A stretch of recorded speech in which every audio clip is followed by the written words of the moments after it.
සුබ දවසක් හැමෝටම. ඉතින් අදත් මගේ YouTube channel එකට ඔයාලව සාදරයෙන් පිළිගන්නවා. අපි කරගෙන ගියා SMPS power supply එකක් හැදීම කියලා මට මතක විදියට පාඩම් මාලා 3ක් මම කරා. ඉතින් හිමීට තමයි මේක බොහොම හිමීට කරගෙන යන්නේ. 3ක් මම කරගෙන ගියා. ඉතින් මේ මම සම්පූර්ණ SMPS එක හදාගෙන තියෙනවා. ඔයාලට තේරෙන්න ඇති. ඉතින් මේ වීඩියෝ එකේදී ඔයාලා අහන්න මේක නොතේරෙන තැන් ඔක්කොම හදාන්න. දැන් මම මේ හිමීට කරන්නේ. එතකොට ඔයාලටත් මාත් එක්ක මේ SMPS එක හදාගෙන යන්න පුළුවන් නේ. මොකද එතකොට එන ගැටලු මේක වැඩ කරේ නැත්නම් එන ගැටලු මට බලලා කියන්න පුළුවන්. මොකද මම මේ බෝඩ් එක ඔයාලට දුන්නේ ඩයග්‍රෑම් එක අනුව හදපු එකක් තමයි. නමුත් මේක ගොඩාක් කාලයකට කලින් හදපු එකක්. එක එක එක්ස්පෙරිමන්ට් කර හදපු එකක්. සමහර රෙජිස්ටර් එහෙම මේකේ වෙනස්.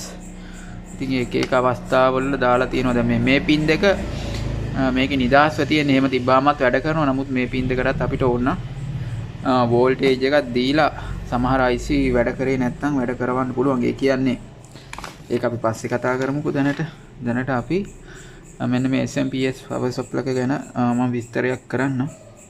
ඉතින් මෙතන මම මේන් IGBT දෙක තියෙනවා. මෙතන ස්මූතින් කැප් දෙකක් වෙනවා. දැනට මම එකයි දාගෙන තියෙන්නේ. මේන් IGBT දෙකක් දාන්න දෙනවා. වලට MOSFET ගන්න පුළුවන්. මම IGBT දෙකක් දැම්මා. MOSFET හොඳ MOSFET දෙකක් දානවා නම් වඩා සුදුසුයි. ඉතින් IGBT තවුලක් නැහැ. කිසි ගැටලුවක් නැහැ. වැඩ කරනවා. IGBT වල ඇම්පියර් එක වැඩි MOSFET වලට වඩා. ඉතින් මෙතන අර අපේ කැපැසිටර්ස් දෙක තියෙනවා. මේවා ගැන මම කියලා දුන්නා. මෙතන ගේට් ඩ්‍රයිව් නෙට්වර්ක් එක, ඩ්‍රයිවර් ට්‍රාන්ස්ෆෝමර් එක, කරන්ට් ට්‍රාන්ස්ෆෝමර් එක.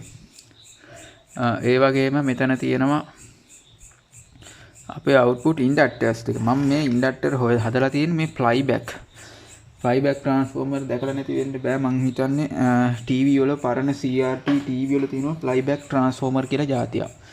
ඉතින් ඔයාලා ඒවා දැකලා නැත්නම් මම පෙන්නන්න එක. මේ තියෙන්නේ පැරණි CRT TV බෝඩ් එකක්. මම හිතන්නේ LG කම්පැනි එකෙන් ගහපු බෝඩ් එක. මේකේ මෙන්න මේක තමයි ෆ්ලයිබැක් ට්‍රාන්ස්ෆෝමර් කියලා කියන්නේ. ඉතින් මේකේ මේ පෙරයිට් අණ්ඩක් තියෙන. මේක ගලවන්න පුළුවන්. මෙන්න මේ කම්බිය ගලවලා අරගෙන ඒකින් කෑලි දෙකක් කපලා වට 10 ගානේ වගේ ඔතලා තියෙනවා. සාමාන්‍ය ගේජ් 15 කම්බියම වගේ වට 10ක් ඔතා ගත්තා නම් මේ ඇති.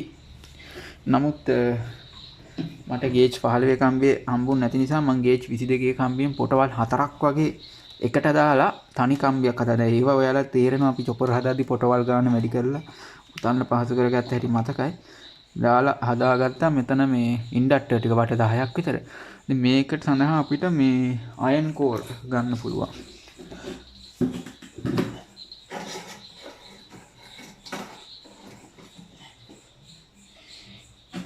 ඉතින් මේක තමයි අයන් කෝර් කියන්නේ. මේවා SMPS power supply වල තියෙන. ඉතින් මේක ගන්නවා නම් මේ ඇත්තටම මෙතන තියෙන කම්පි ප්‍රමාණය මදි. තව වට ප්‍රමාණයක් වැඩි කරලා ටිකක් ලොකු අයන් කෝර්, මට ලොකු අයන් කෝර් දෙකක් ගන්න බැරුණා. මේ වගේ අයන් කෝර් ගන්නවා නම් වට 30ක්වත් ඔතන්න ඕනි. මේ චෝක් කොයිල් වල මේ චෝක් කොයිල් එක දැම්මේ නැහැ කියලා වැඩ කරනවා. ඒ අර හයි ෆ්‍රීකවන්සි අපේ සර්කිට් එක පැත්තට එන එක වළක්වන්න තමයි චෝක් කොයිල් එක දාන්නේ. සාමාන්‍යයෙන් මේ කොයිල් එකට වඩා ෆ්ලේමබිලිටි එක මෙන්න මේ පෙරයිට් කෑල්ලේ වැඩි. ඒ නිසා මේ පෙරයිට් වලින් වට 10ක් එතුවා නම් පෙරයිට් එකේ හොඳටම ඇති. මේ ඉන්ඩක්ටර් එක ගන්න පුළුවන්. මේකක උතනවා නම් වට 30ක්වත් ඔතලා ගන්න ඕනි. කොළ පාට එක තමයි සාමාන්‍ය වඩා සුදුසු. ඉතින් කහ පාට එක ගන්නත් පුළුවන් අපිට. ඉතින් මේක ටිකක් ලොකු දෙකක් හොයාගන්න ඕනි. මට මේ පොඩි දෙකක් හමුනේ. මම මේ දෙක දැම්මා. මේක හරි ගියේ නෑ. වැඩේට රත් වෙන්න ගත්තා. වැඩ කරනවා. නමුත් මේ දෙක රත් වෙනවා. ඉතින් ඒක තමයි ඔයාලට කියන්න තියෙන කාරණේ. එතකොට මෙන්න මෙතන තමයි අපි වෝල්ටේජ් එක ස්ටේබල් කරන 12 volts එක. අපිට ඕන නම් මේකේ ලයින් එකත් ස්ටේබල් කරගන්න පුළුවන්. දැන් අපි සාමාන්‍ය හිතුවේ මෙතන 12 ෙද්දි මෙතන 80.80 වගේ එන්නනේ හැදුවේ. දැන් මෙතන අපි සාමාන්‍ය ඒක මම කියන්නම්. දැන් මෙතන 12 ෙද්දි එන්න. දැන් අපි සාමාන්‍ය මෙතන වෝල්ටේජ් එක වෝල්ට් 5කට වගේ මෙන්න මේ P set එක කරකවලා අඩු කරගන්නවා. හරිද? අඩු කරගලා කරන්ට් එකත් මැදාගේ තියා ගන්නවා. P set එකේ කරන්ට් එක මැදාගේ තියා ගන්නවා. තියලා මේක ඔන් කරන්න ඕනේ. ඔන් කරපුවාම සමහර විට මේක ප්‍රොටෙක්ෂන් බල්බ් එක පත්තු වෙයි. මේ මොකද මෙන්න මේ දෙකට 12 volts දීලා ඔන් කරපුවාම සමහර විට ප්‍රොටෙක්ෂන් බල්බ් එක පත්තු වෙයි. ඒක පත්තු වෙන්න හේතුව තමයි මේක ෂොක් රිස්ටාර්ටින් සර්කිට් එකක් නැහැ. එහෙම වුණොත් දැන් ඔයාලා මේක දැන් මේ ටිකෙන් අපිට ඇම්පයර් දුවා ගන්න පුළුවන්. soft starting circuit එකක් තියෙන මේ main smoothing cap දෙක බොහොම හිමීට charge කරගන්න. හරිද? ඒක විගස charge වුණොත් අපේ breaker off වෙන්න පුළුවන් ගෙදර තියෙන fuse යන්න පුළුවන්. දැන් හිමීට charge කරන soft starting circuit එක හදන්න ඕනේ. මම ඉස්සරි වීඩියෝ වලින් soft starting එක කියලා දෙනවා. දැන් මේ තත්ත්වෙන් watt 2000ක් වගේ දුවා ගන්න පුළුවන්. ඉතින් අනිවාර්යෙන් මේ IGBT හෝ MOSFET original දාන්න නැත්නම් මේක රත් වෙන්න ගන්නවා. load එකක් නැතුවත් මේක ගිනි ගහන්න රත් වෙනවා. නේද? හරියට switching වෙන්නේ නැති නිසා. ඉතින් එතනත් ගැටලුවක් තියෙනවා. ඉතින් ඒවා ඔරිජිනල් වල හොයලා දාගන්න. අනිත් කාරණේ තමයි දැන් මේකේ shop starting circuit එකක් නැතුව දුවද්දි මෙන්න මෙතන තියෙනවා diode එකක්. මම circuit එක පෙන්නන්නම්. මෙන්න මේ IN4648 diode එක මේ තියෙන්නේ මගේ diode එක. ඉතින් මේකේ soft starting circuit එක නැති නිසා මේ diode එක මෙහෙම jump කරන්න. wire එකක් දාලා එක්ක මේ diode එක ගලවලා හක් කරලා මේ line එක short කරන්න. මේක ඇත්තටම තියෙන්නේ බැරි වීමකින් හෝ output short වුණොත් මේක ආයේ power off කරලා on කරන තාක්කල් මේක switching වීම ආරම්භ වෙන්නේ නැහැ. මෙතන output short එකක් තිබ්බොත් power off කරලා on කරන තාක්කල් switching වීම ආරම්භ වෙන්නේ නැහැ. ඒකට තමයි මේ diode එකක් දාන්න. එක සැරයක් pulse එකක් ගියොත් SCR එක අල්ලන් ඉන්නවා ඒ on වෙන්නේ නැහැ. ඉතින් ඔයාලා මේ diode එක පන්නපුවාමත් මේකේ protection අහක් වීමක් නොවේ වෙන්නේ. ඒතකොට short වුණොත් මේ SCR එකෙන් මෙයා off කරගෙන ඉන්නවා. නමුත් ආයේ මේක මෙයා කිසියම් පල්ස් වාරයක් මෙයාට දෙනවා. එතකොට අර ෂෝට් එක අපි අතෑරිය ගමන් ඔන් වෙනවා.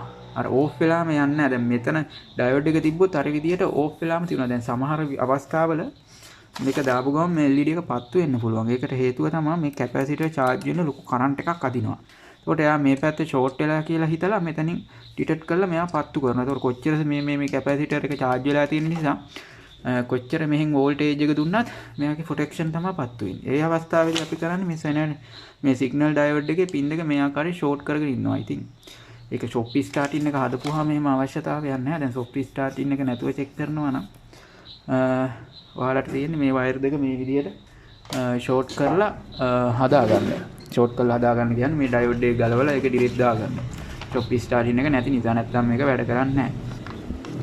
හරි එතකොට මෙන්න මෙතන එක්කෙනෙක් මගෙන් අහලා තිබ්බා මෙන්න මේ පොයින්ට් එක කොතෙන්ද සම්බන්ධ වෙන්නේ කියලා. ඒ පොයින්ට් එක සම්බන්ධ වෙන්නේ මෙන්න මෙතන. මේ අපේ අර 12 volts line එක chopper එකේ එනවනේ. ඒක DC කරලා ඒ එන line එක අරගෙන ගිහිල්ලා මෙතන 12 volts එකේ එකක් line එකක් රිනට. ඒ කියන්නේ මේ circuit එකේ ground එක තියෙන මේ රිනට සම්බන්ධ වෙනවා 12 volts line එකේ. අනික මේ මෙතන cap එකේ ධන line එක තමයි මෙතෙන්ට සම්බන්ධ වෙනවා. ඒකෝර මේ වෝල්ට් 12 තමයි අපි මේ preset එක කරලා ස්ටේබල් කරන්නේ. මේ cap එකට charge වෙන වෝල්ට් 12. ඉතින් මේකට පොඩි cap එකක් සාමාන්‍ය 470 UF 220 UF වගේ cap එකක් භාවිතා කරන්න. මම නම් 1000 UF එකක් දාලා තියෙන්නේ මෙතන. දැනට මට ඒක වෙලේ හොයාගන්න රීච්ලා 1000ක් දැම්ම ටෙස්ටින් වලට. ඉතින් මේ current preset එක මැදක තියාගන්න.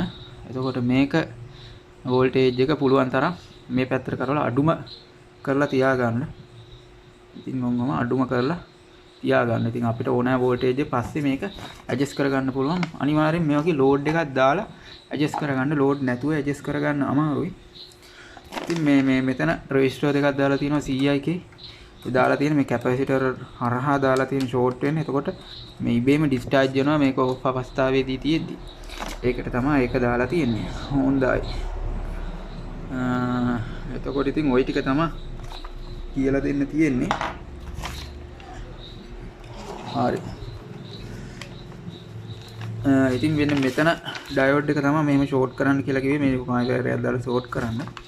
දැන් මේ IC එකේ ස්විචින් වීම ආරම්භ නොවුනොත් මෙතන හිතෙන්ද ඔයාලට කරන්න පුළුවන් මෙන්න මෙහෙම රෙසිස්ටර් එක මේ 5 වෝල්ට් ලයින් එකට දාන්න මේකට 10k එකක්. හරිද?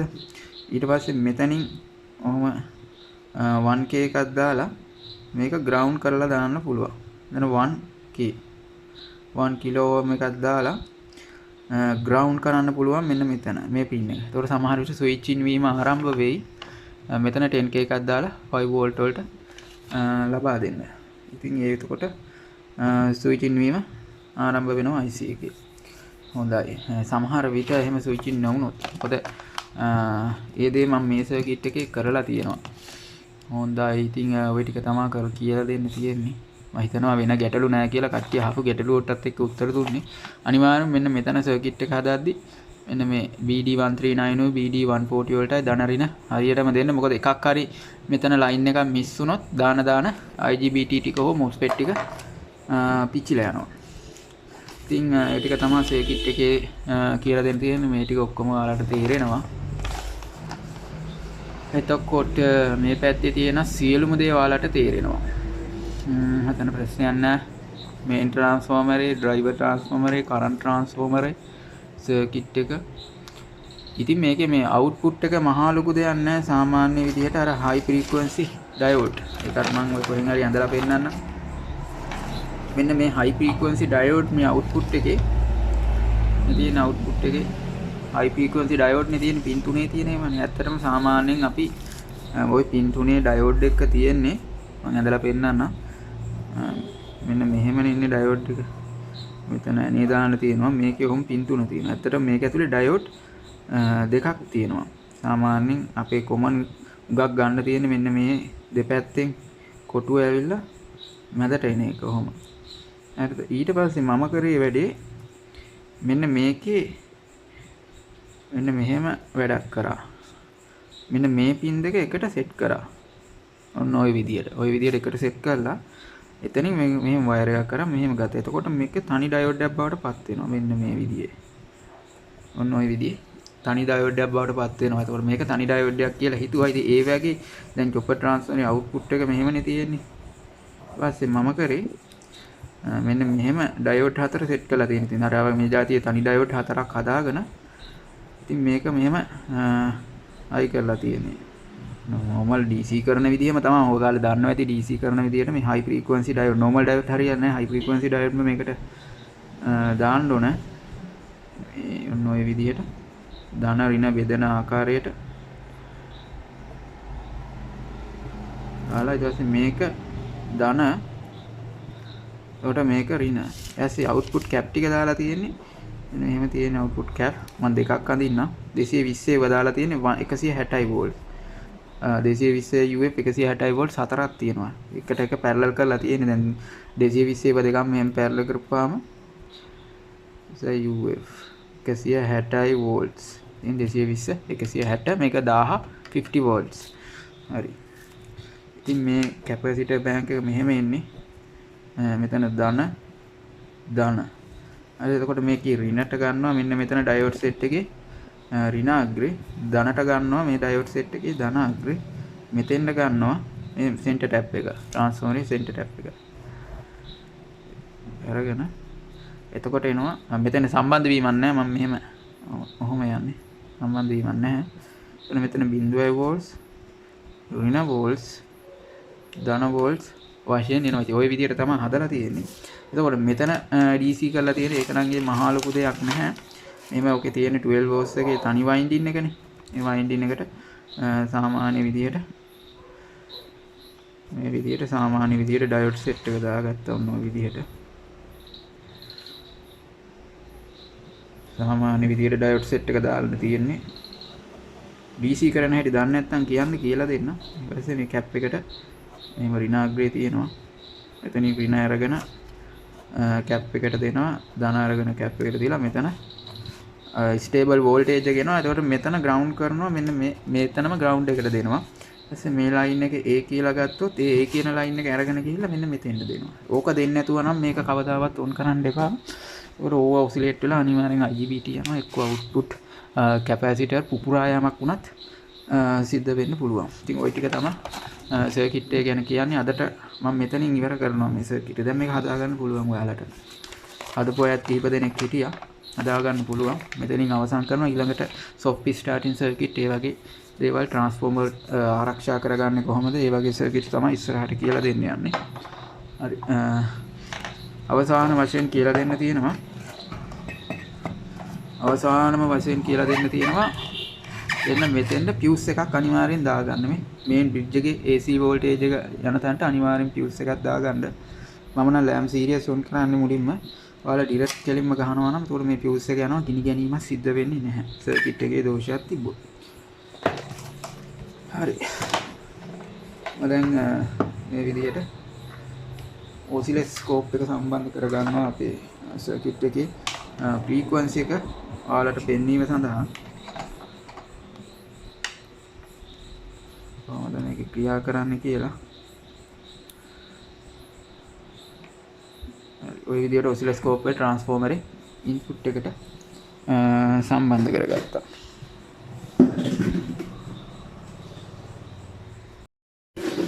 හරි මම දැන් ඔසිලොස්කෝප් එක සම්බන්ධ කරගෙන මේ විදිහට ඔසිලොස්කෝප් එක ඔන් කරගන්නවා ඔයාලට පේන්න.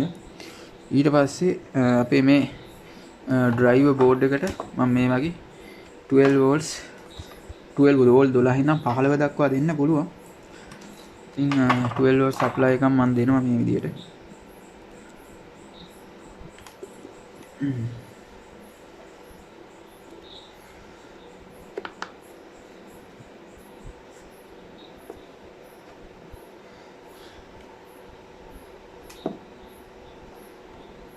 මේ ඔසිලොස්කෝප් එකේ පොබ්බගේ පොඩි ප්‍රශ්නයක් තියෙනවා.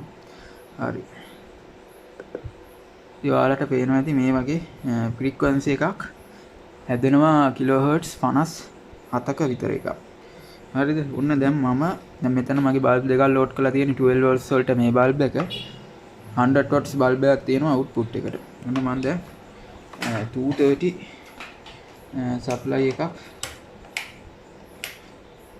මේකට ඉන්පුට් කිරීම සිද්ධ කරනවා. ඔයාලට පේනවා ඇති අපේ බල්බ් එක මෙතන පත්තු වෙනවා.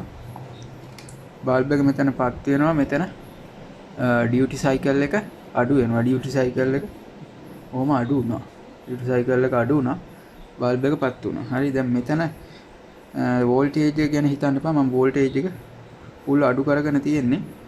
දැන් අපිට ඕනනම් පුළුවන් දැන් මේ වෝල්ටේජ් එක මේක 12යි නෑනේ මෙතන 12ට හදාගත්තොත් තමයි අපි වෝල්ටේජ් එක මෙතන හදන්නේ. හරිද? දැන් මම මේක full වෝල්ටේජ් එක අඩු කරගෙන තියෙන්නේ. හොඳයි. හරි. අපි දැන් ඊළඟට බලමු මේකේ ප්‍රීසෙට් එක කරකවලා වෝල්ටේජ් එක වැඩි කරගෙන බලමු. ඊළඟ අවස්ථාවේ දැන් මම ඔසිලොස්කෝප් එක ගලවලා දැන් ඔසිලොස්කෝප් එකේ වෙන ක්‍රියාව තේරෙනවා ඇති. දැන් මම තව දෙයක් ඔයාලට පෙන්නන්නම්. මෙන්න මෙතන අවුට්පුට් ලෝඩ් එක අහක් කරනවා. ඔන්න දැන් බලන්න ඩියුටි සයිකල් එක කොහොමද පෙන්වන්නේ කියලා. ඒක අපි පොඩි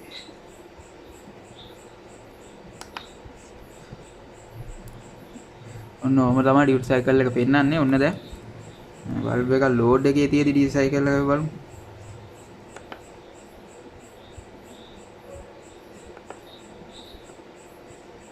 ඔන්න දැන් ලෝඩ් එකේ තියෙදි ඩියුටි සයිකල් එක චුට්ටක් වැඩි. අතහැරියාම දෙක තවත් අඩු වෙනවා. ඔයාලට පේනවා ඇති. මේක මේ ඇනලොග් මම ඔසිලොස්කෝප් එක ගත්තා නම් හරියට පෙන්වනවා. ඉතින් මගේ ඔසිලොස්කෝප් එකේ තියෙන තත්ත්වෙත් එක්ක පොඩක් අමාරුයි මේකේ. ඔයාලා බලමු. ඒක තමයි පෙන්වන්නේ.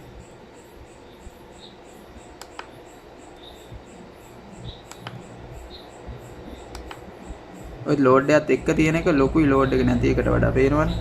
ලෝඩ් එක අහක් කරව ගමන් ඒක මේ අඩු වෙනවා. බොහොම අඩු වෙනවා.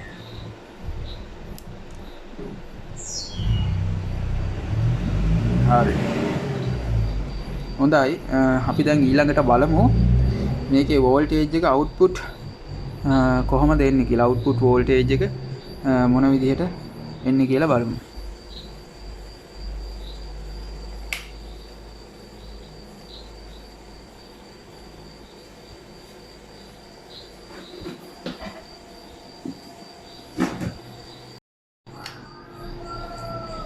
හොඳයි. ඊළඟට දැන් අපි බලන්න යන්නේ අවුට්පුට් වෝල්ටේජ් එක. ඉතින් මේකේ අවුට්පුට් වෝල්ටේජ් එකේ හයි වෝල්ටේජ් තියෙනවා. ඔයාලා ඉතින් මේක වැඩ කරනවා නම් නොදන්නවා කෙනෙක් නම් ඉලෙක්ට්‍රොනික දැනුම බොම් ප්‍රවේශයෙන් හදන්න අවුට්පුට් ඇල්ලුවත් අතින් ඇල්ලුවත් කරන්ට් එක වදිනවා. බලමු දැනට අවුට්පුට් වෝල්ටේජ් එක කොහොමද කියලා. ග්‍රවුන්ඩ් එකත් එක්ක එකක් තියෙනවා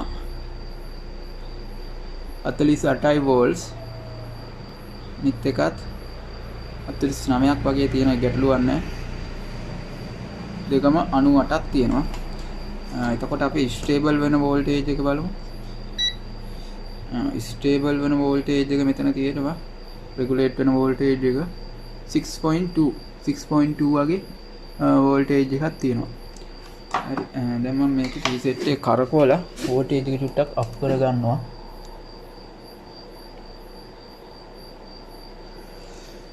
අපි බලමු වෝල්ටේජ් එක මෙතන කීයක් ආවද කියලා.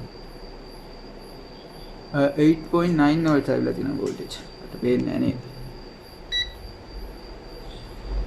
වෝල්ටේජ් එක 8.9 වෝල්ට් ආවිලා තියෙනවා වෙනව නේද? මීටර මෙහෙම තියන්න. ඒකත් ලැබුණේ නැහැ කියයිනේ. හරි. 8.9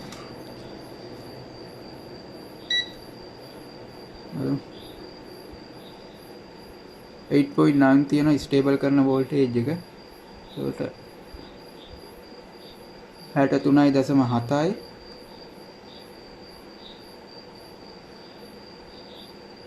63.84ක් වගේ තියෙනවා. 63.8යි 64යි ලොකු වගේ නෙමෙයි.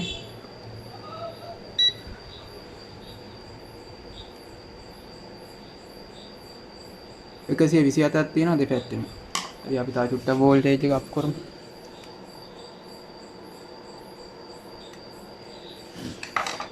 හරි. ඔන්න දැන් අපේ කැල්කියුලේටර් එකට අනුව වෝල්ටේජ් එක දැන් අප් කරන්න යන්නේ.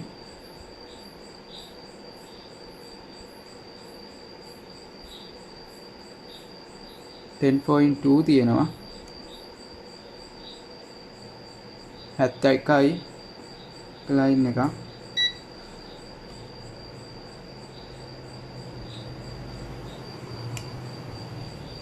මල්ටිමීටරේ දෝෂ සහගතයි. 71යි 142ක් තියෙනවා දෙපැත්තේ. තව චුට්ටක් අප් කරමු වෝල්ටේජ් එක.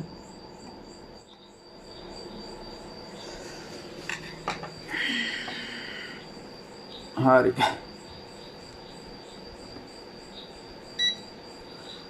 මෙතන වෝල්ටේජ් එක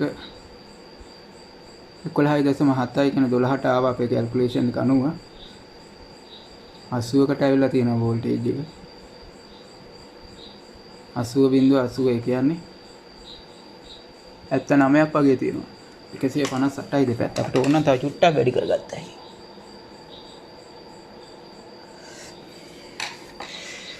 අපේ යාටෙක් ඇම්ප්ලිෆයර් එකට හරියන වෝල්ටේජ් එක 120ක් මේකේ ගන්න පුළුවන් මට ගන්න. වැඩි කළ යාටෙක් ඇම්ප්ලිෆයර් එකක් කවුරු හරි හදනවා නම් 12 වෝල්ට්ස් මේනවා හරියටම ස්ටේබල් එකේ 81යි 81.2යි පේන්නේ නැහැ. බලමු 81.2යි 1.0 පේනවනේ හරියටම ඇඩ්ජස්ට් වුණා ආදාළ වෝල්ටේජ් එක ගත්තම පාර කැල්කියුලේට් එක. ඒකදී 62ක් තියෙනවා වෝල්ටේජ් එක. ඉතින් ඔය විදිහට තමයි ඒක හදන්නේ. සර්කිට් එක හරි සම්පූර්ණයෙන් වෝල්ටේජ් චෙක් කරලා ලෝඩ් කරලා බැලුවා. තියෙන්නේ ෂෝට් ප්‍රොටෙක්ෂන් වෙනවද කියලා බලන්න. මම කරන්නේ මේ අවුට්පුට් එක වයර් එකකින් ෂෝට් කරගන්නවා.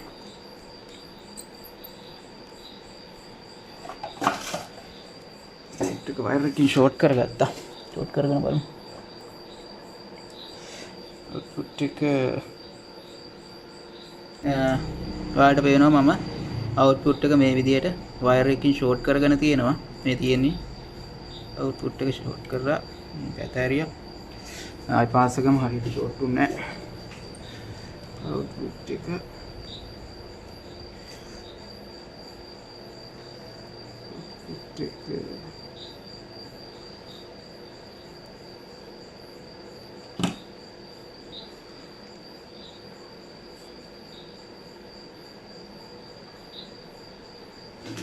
හරි ඔය විදිහට අවුට්පුට් එක වයර් එකකින් ෂෝට් කරලා දැන් මම මේක පවර් අප් කරන්නම් ඔයාලට පෙන්නන්න. ඔයාලට පේනවා ඇති මේ පොටෙට් වෙනවා. පොටෙන්ෂන් LED එක රත් වෙනවා. අවුට්පුට් එක ෂෝට් තියෙන්නේ. පවර් සප්ලයි එක පොටෙට් වෙලා තියෙන්නේ. ආයෙ ඕෆ් කරලා ඔන් කරත් ප්‍රොටෙක්ෂන්ම තමයි තියෙන්නේ.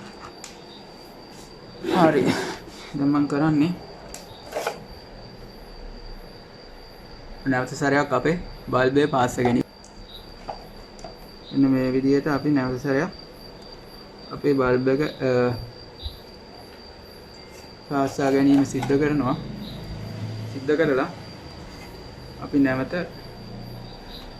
පවර් අප් කරනවා මේ විදිහට.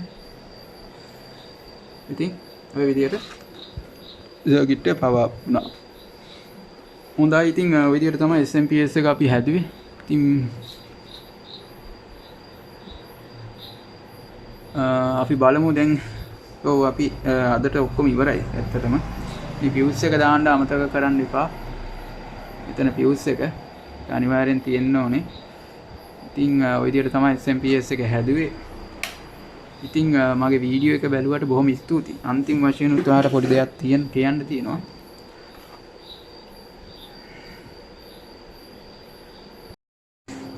හරි. ඉතින් ওই විදිහට තමයි SMPS එක හැදුවේ. ඉතින් මේක ෂොප් ස්ටාර්ටින් සර්කිට් එක නැති නිසා මේ ඩයෝඩ් එක ජම්ප් කරන කතාව කිව්වා ඔක්කොම හරි. ඩයෝඩ් එක ජම්ප් කරන්නේ නැතුව සමහර විට ප්‍රොටෙක්ෂන් LED නිතරම පත් වෙයි. එතන කරන්ට් එක චුට්ටක් වැඩි කරලා බලන්න. ඊට පස්සේ ඩයෝඩ් එක චුට්ටක් ජම්ප් කරලා බලන්න. හරියයි. මේ හීට් සිංක් එක නිකන් තියෙද්දි රත් වෙනවා නම් අනිවාර්යෙන් ඔයාලා දාලා තියෙන මේ IGBT වල ප්‍රශ්නයක් තියෙන්න පුළුවන්. මේ ඩයෝඩ් එහෙම ටිකක් දැන් මම මේ පොඩි ට්‍රාන්සිස්ටර් ටයිප් ඩයෝඩ් එක දාලා තියෙන්නේ. ඔයාලට පුළුවන් ලොකු ඩයෝඩ් එක දාගන්න. ලොකු ඩයෝඩ් එකක් මම පෙන්නන්න. මේ තියෙන්නේ. මේ වගේ ඩයෝඩ් දාන්න පුළුවන්. වෙල්ඩින් ප්ලාන්ට් වලට එන ඩයෝඩ්. මේක සුපිරි ඩයෝඩ් එකක්. මේක දාපුවම පිච්චෙන්නේ නැහැ කවදාවත්. ඒවා දාන්න පුළුවන්. සමහරට මේ පොඩි ඩයෝඩ් දාලා ඇම්ප්ලිෆයි වෝට් 1000ක ඇම්ප් එකකට මේක ගැටලුවක් නැහැ. 1800ක ඇම්ප් එකකට සාමාන්‍ය වෝට් 2000කට විතර මේක ලෝඩ් කරද්දි මෙතන අනිවාර්යෙන් කැප් දෙකම තියෙන්නත් ඕනේ. ලෝඩ් කරද්දි සමහර විට මේවා රත් වෙන්න පුළුවන් මේ ඩයෝඩ්. ඉතින් ඒක තමයි තත්ත්වය. ඕන්න ඉතින් මේකට තර්මිස්ටර් එකක් සෙට් කරලා අපි ඒවා ඉස්සරහට බලමු. තර්මිස්ටර් සෙට් කරලා ප්‍රොටෙක්ෂන් පැත්ත ඒ රත් වෙනොත් ඕෆ් වෙන්නේ. අනිවාර්යෙන් මේකට ෆෑන් එකක් දාන්න ඕනේ. හොඳ හීට් සිංක් එකක් දාන්න පතකඩ එකක්. පතරංග ඉල්ලම් මේ වගේ. ඉතින් ඔය ටික තමයි ඉතින් SMPS එක ගැන කියලා දෙන්න කියන්නේ. ඉතින් සර්කිට් එක ඔක්කොම අපි හදලා ඉවරයි. ඉතින් කට්ටිය ගොඩක් දොස් කිව්වා SMPS ඔහම හදන්න බෑ කියලා. මේකට තියරි දැනුම නැහැ කිව්වා. අපිට කරන්න බෑ කිව්වා. ප්‍රැක්ටිකල් දැනුමින් කරන්න බෑ කිව්වා. ඔන්න මම කරලා පෙන්නුවා. කාටවත් වචනයක්වත් කියන්න බෑ. මේක කරලා පෙන්නලා තියෙන්නේ. හරිද? ඉතින් ඔයාලා මේක ඉස්සරහට කරගෙන යන එක ඔයාලගේ වැඩ. මම ඉස්සරහට මේක ඇම්ප් එකකට ලෝඩ් කරලා පෙන්නනවා. වොට් 1000ක හෝ 800ක වගේ ඇම්ප් එකක් හදලා පෙන්නනවා. සාමාන්‍යයෙන් මම ගාව තියෙන ඇම්ප්ලිෆයර් එකක්. ප්‍රසිද්ධ කම්පැනි එකකින් හදන ඇම්ප් එකක් නම කියන්නේ නැහැ. මොකද කම්පැනියෙන් කිසිම අනුග්‍රහයක් දක්වන්නේ නැහැ. ඒවා හදන්න. ඒවා අඩුපාඩු කෙලින්ම මම කියනවා. ඒ ඇම්ප් හදද්දි. ඒවා අඩුපාඩු තියෙනවා. අඩුපාඩු කෙලින්ම කියනවා. මොකද හේතුව කාගේවත් මේ කියන්නේ අනුබලයක් මොකවත් නැතුව මං තනියෙන් මේ දේ කරන්නේ. ඒ නිසා මට අඩුපාඩු කියන්න පුළුවන් ඕන කෙනෙක්ගේ. එහෙම කවුරු හරි දෙන්න ගියත් අපි ගන්නෙත් නැහැ. අපි හැමෝටම සාධාරණ දෙයක් කරන්න තමයි මගේ YouTube channel එකෙන් මම බලාපොරොත්තු වෙන්නේ. ඒ නිසා මේ ඇම්ප්ලිෆයර් හදන ආසාවෙන් ඉන්න කට්ටියට මේ හැමදේම මම කියලා දෙනවා. සාමාන්‍ය මේ SMPS හදන්න දැනගත්ත කියන්නේ ට්‍රාන්ස්ෆෝමර් වලට වඩා වොට් ගණන් ගන්න පුළුවන්. ඉතින් ඒක තමයි මේකේ විශේෂත්වය. දැන් ලෝකේ තාක්ෂණයේ දියුණු වෙලා යනවා. SMPS බැටරි චාර්ජරයක් හදන්න ඕනෑ කියලා එක්කෙනෙක් කිව්වා. ඒක කරගෙන ඒකත් කරනවා ඉස්සරහට. දැන් මේ තියෙන SMPS ඇම්ප්ලිෆයර් සඳහා ඇම්ප්ලිෆයර් පිස්සුන් හදපු පවර් සප්ලයි එක. අනික් කාරණේ තමයි මේ අවුට්පුට් ස්මූතින් කැප් සෙන්සේෂන්ස් එක 105න් ගන්න. 85යි 105යි දෙකක් තියෙනවා. ඔයාලා 105න් ගන්න. එතකොට හරි. මේ DC කරන ඩයෝඩ් ටික මේක RU3 හෝ RU4 ගන්න මේ ටිකට. එතකොට අර ඩයෝඩ් ගැන මම විස්තරේ කිව්වා. මෙතන තියෙන ට්‍රාන්සිස්ටර් ටයිප් ඩයෝඩ් ටික. ඒක ලොකු ටයිප් ඒවා ටිකක් දාන්න කිව්වා. අනිවාර්යෙන් මේ හීට් සිංක් එකට දාද්දි මේ මයිකා ෂීට් සහ මේ ප්ලාස්ටික් වොෂර් දාන්න. දැන් මේ ට්‍රාන්සිස්ටර් ටයිප් එකට නම් ප්ලාස්ටික් වොෂර් දාන්න ඕනේ. දැන් මේ ටයිප් ඩයෝඩ් වලට ප්ලාස්ටික් වොෂර් ඕනේ නැහැ. ඒකට කම්පැනියම ඒක කපලා තියෙනවා ෂෝට් වෙන්නේ නැති වෙන්නේ. දැන් මේ සයිස් ඒවා දානවනම් මේ ටයිප් ඩයෝඩ් මේ ප්ලාස්ටික් වොෂර් එකක් මෙන්න මේ එතෙන්ට දාන්න ඕනේ. දැන් මේ කළු පාට තියෙන්නේ වොෂර් එක. සුදු පාට හරි කළු හරි වොෂර් එනවා. ඒක දාන්න. මොකද මේ හීට් සිංක් එකේ ගෑවෙන්න බෑ. මේ හීට් සිංක් එකේ ගෑවුණු ෂෝට් වෙන්න පුළුවන්. ඉතින් ওই ටික තමයි කියලා දෙන්න තියෙන්නේ. බොහොම ස්තුතියි. එහෙනම් මගේ වීඩියෝ එක බැලුවට නොතේරෙන දෙයක් තියෙනවා නම් දැම්මම කමෙන්ට් කරන්න. මොකද තව වීඩියෝ දෙකක් තුනක් තමයි කරලා කියලා දෙන්න තියෙන්නේ. සොප් ස්ටාර්ටින් සර්කිට් එකයි තව චූටි SMPS එකක් හදනවා මේකටම. දැන් මේක ස්ටෑන්ඩ් බයි පවර් සප්ලයි එක හදන්න එපා. ඒකෙම තමයි සොප් ස්ටාර්ටින් එකත් අපි හදන්නේ. ඉතින් ඒක හදනවා. මේ දිගටම කතා කරන්න නම් දේවල් ගොඩක් තියෙනවා.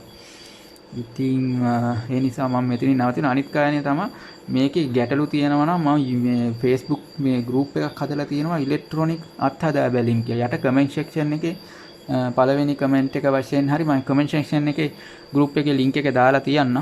ඔයාලා ඒ group එකට join වෙන්න. join වෙලා මේක හදන ගමන් ගැටලු අහන්න. එතන මම ගැටලු වලට උත්තර දෙන්නම්. මොකද YouTube එකේ වීඩියෝ එකක් කරනවට වඩා එතනින් දෙන උත්තරේ ඔයාලට ලේසි දන්නේ නැති දෙයක් තියෙනවා අහගන්න පුළුවන්. ඒතකොට එතන හදපු අය ඉන්නවා. ඒ කට්ටියත් උත්තර දෙනවනේ, මාත් උත්තර දෙනවා, මේක හදලා එක්ස්පෙරිමන්ට් තියෙන අයත් උත්තර දෙනවා, ඔක්කොම දෙනවා. දැන් කීප දෙනෙක් හදාගෙන ගිහින් තිබ්බා. ඉතින් හොඳයි අපි මේ විදිහට කරමු. එහෙනම් වීඩියෝ එක බැලුවට හැමෝටම සුබ දවසක්. අනික් කාරණේ මගේ වීඩියෝ එක ඔයාලට උදව්වක් වශයෙන් පුළුවන් නම් ඔය යාළුවන්ට බලන්න Facebook group වලට පොඩ්ඩක් share කරලා දෙන්න. එතකොට මට මේක ඉස්සරහට කරගෙන යන්න පහසුයි.